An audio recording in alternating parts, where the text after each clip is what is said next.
आज पाणी फाउंडेशन सोबत जी बैठक झाली त्यात आपल्याला माहिती आहे की मागच्या वॉटर कपला श्री आमिर खान आणि आम्ही एकत्रितपणे असं अनाऊन्स केलं होतं की पाणी फाउंडेशन यावेळेस गटशेतीचा इनिशिएटिव्ह हातामध्ये घेईल आणि मी त्यावेळेस सांगितलं होतं की या गटशेतीच्या इनिशिएटिव्हला सरकारचा इनिशिएटिव्ह बनवण्याकरता आमची जी सगळी ॲग्रिकल्चर विभाग, आमचा कृषी विभाग आहे, जलसंधारण विभाग आहे आणि ग्रामविकास विभाग आहे, याचे जवळपास लाखभर आमचे कर्मचारी आहेत. या सगळ्यांना आम्ही त्याच्यामध्ये इन्व्हॉल्व करू आणि त्या दृष्टीने आपण एक हाय पॉवर कमिटी तयार केली होती. त्या कमिटीने आतापर्यंत काय काम केलं याचा रिव्ह्यू आपण घेतला. या कमिटीच्या माध्यमातून अतिशय चांगल्या पद्धतीनं आता जवळपास 11,000 पेक्षा जास्त ट्रेनर्स तयार झालेले आहेत. 1 लाखपेक्षा जास्त लोक ट्रेनिंगच्या प्रोसेसमध्ये त्या ठिकाणी आलेले आहेत आणि आपला प्रयत्न आहे की यावर्षी 5 लाख किमान पण 10 लाखापर्यंत शेतकरी हे गटशेतीमध्ये आपल्याला आणता आले पाहिजे. त्याकरता पुढचे 2-3 महिने डेडिकेटेडली आपण हे काम करणार आहोत. कारण आतापर्यंत आपण जे काही गटशेतीचा अनुभव घेतला त्याच्यामध्ये पहिल्याच वर्षात जवळपास शेतकऱ्यांचं जो काही उत्पन्न आहे किंवा त्यांचं जे इन्कम आहे ते दुप्पट झालेलं आहे.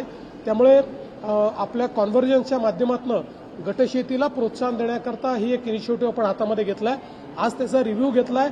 आतापर्यंतचे ट्रेनिंग प्रोग्राम्स अतिशय चांगले झाले आहेत. शेतकऱ्यांमध्ये प्रचंड उत्साह दिसतोय आणि म्हणून आता लवकरच त्या संदर्भात एक आम्ही लॉन्च करणार आहोत आणि जवळपास आम्ही ज्यावेळेस लॉन्च करू त्यावेळी 1 लाख शेतकरी हे तालुका लेव्हलवर एकत्रित करून आणि त्या ठिकाणी आम्ही एका ठिकाणून ते सगळा तो लॉन्च करणार आहोत आणि एक मोहीम म्हणून, एक आंदोलन म्हणून हे गटशेतीला आम्ही प्रोत्साहन देण्याचा प्रयत्न या माध्यमातून करतो.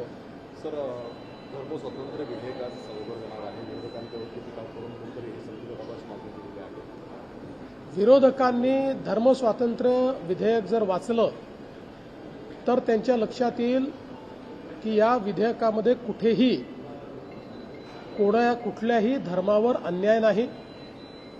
तर हे विधेयक वेगवेगळ्या प्रकारच्या कुप्रथा, धर्माच्या नावावर आणि धर्मांतरणाच्या नावावर ज्या कुप्रथा आहेत त्यांना आळा घालणारं अशा प्रकारचे विधेयक आहे. एखाद्याला स्वेच्छेने धर्मांतर करायचं असेल तर त्याचीही प्रोसेस आहे, ती दिलेली आहे. पण जर कोणी आमिष दाखवून किंवा धाकदपटशा दाखवून किंवा चुकीच्या पद्धतीनं जर त्या ठिकाणी अशा कोणाचं धर्मांतरण करणार असेल तर असं करण्याला कायदेशीर शिक्षा काय आहे हा विषय आहे.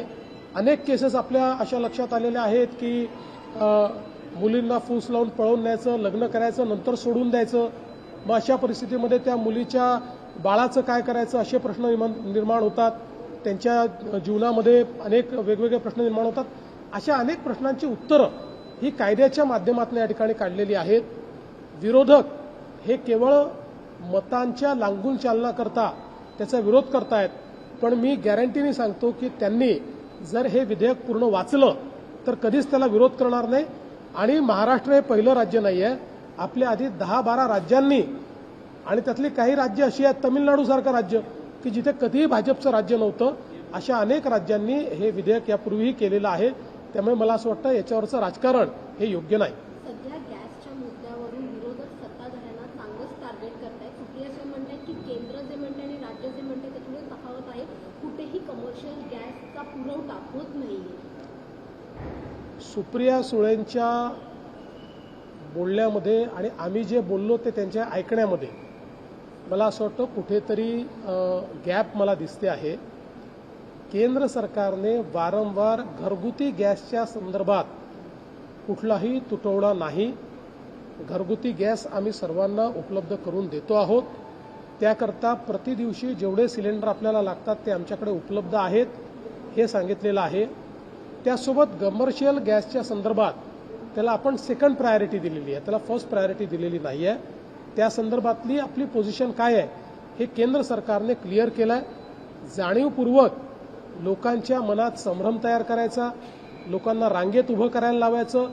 भीतीपोटी जेव्हा लोक रांगेत उभे राहतात किंवा सिलेंडरचं साठे बाजार किंवा आपल्या घरी एक सिलेंडर असताना परत एक अजून घेऊन ठेवा की बाबा अन्यथा उद्या जर टंचाई झाली तर काय करायचं, हे जे भीतीपोटी अनेक वेळा लोक करतात.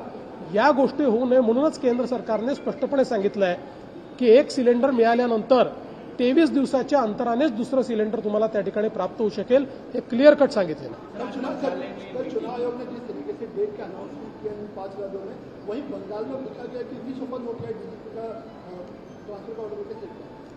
देखिए, पहली बात तो यह है कि देश के लोकतंत्र में चुनाव ये बहुत महत्वपूर्ण है. अभी राज्यों का चुनाव जो घोषित हुआ है, निश्चित रूप से उसके लिए भारतीय जनता पार्टी अपने तरीके से उस चुनाव में काम करेगी और जिस प्रकार से अलग अलग राज्यों में लोगों ने प्रधानमंत्री जी पर विश्वास दिखाया है, ऐसा ही विश्वास इन राज्यों में भी दिखाया जाएगा. जहां तक बंगाल में डीजीपी या सीएस के तबादले का सवाल है, इस पर कोई राजनीति नहीं होनी चाहिए.